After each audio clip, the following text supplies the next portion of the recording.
During my oil change, the mechanic looked confused and said, "Sir, your wife keeps bringing this same car in under different names?" "What different names?" I stared at Tony, the mechanic at Quick Lube Express, who was holding my work order with a puzzled expression. He'd been working on my Honda Accord for what should have been a simple oil change, but now he was asking questions that made no sense. "Your wife, or whoever she is, has been here 4 times in the past 2 months with this exact vehicle," he said, pulling out a stack of service records. "Each time she uses a different name. Lisa, Jennifer, Amanda, and now you're saying it's your car under Michael Patterson. Same license plate, same VIN number, but different customer names every visit." Tony spread the service records across his workbench, and I could see the pattern immediately. Each visit showed the same car getting basic maintenance, oil changes, tire rotations, brake fluid checks, but the customer information was completely different each time. The signatures on the work orders were clearly from the same person trying to disguise their handwriting, and the phone numbers were all variations of the same digits rearranged. Most disturbing, each visit was exactly 2 weeks apart, like someone was following a precise maintenance schedule that had nothing to do with normal car care. I pulled out my phone and called my wife Rebecca to ask if she'd been taking our car for extra maintenance without telling me. Her response made my blood run cold. "I've never been to Quick Lube Express in my life," she said, her voice confused and concerned. "I don't even know where that place is located. Why would I take the car there when we always go to Peterson Automotive for service?" As Rebecca spoke,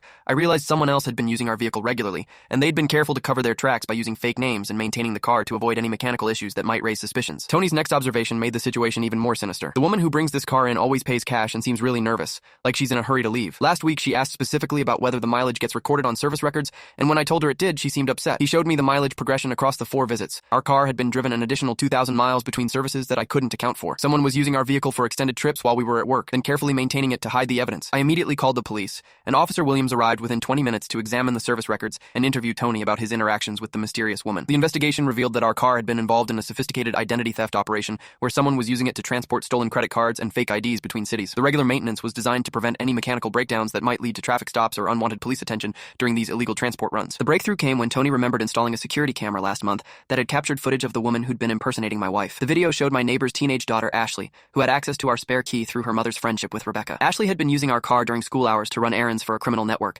earning $500 per trip while we were both at work and unaware of the vehicle's absence. Ashley was arrested along with 6 other members of the identity theft ring, and the investigation revealed they'd been using multiple neighborhood vehicles belonging to trusting families who never suspected their cars were being borrowed for criminal activities. The car was processed as evidence, but we ultimately got it back along with compensation for the unauthorized use. Tony's attention to detail and record-keeping had exposed a criminal operation that had been flying under the radar for months by maintaining stolen vehicles better than most legitimate owners care for their own cars.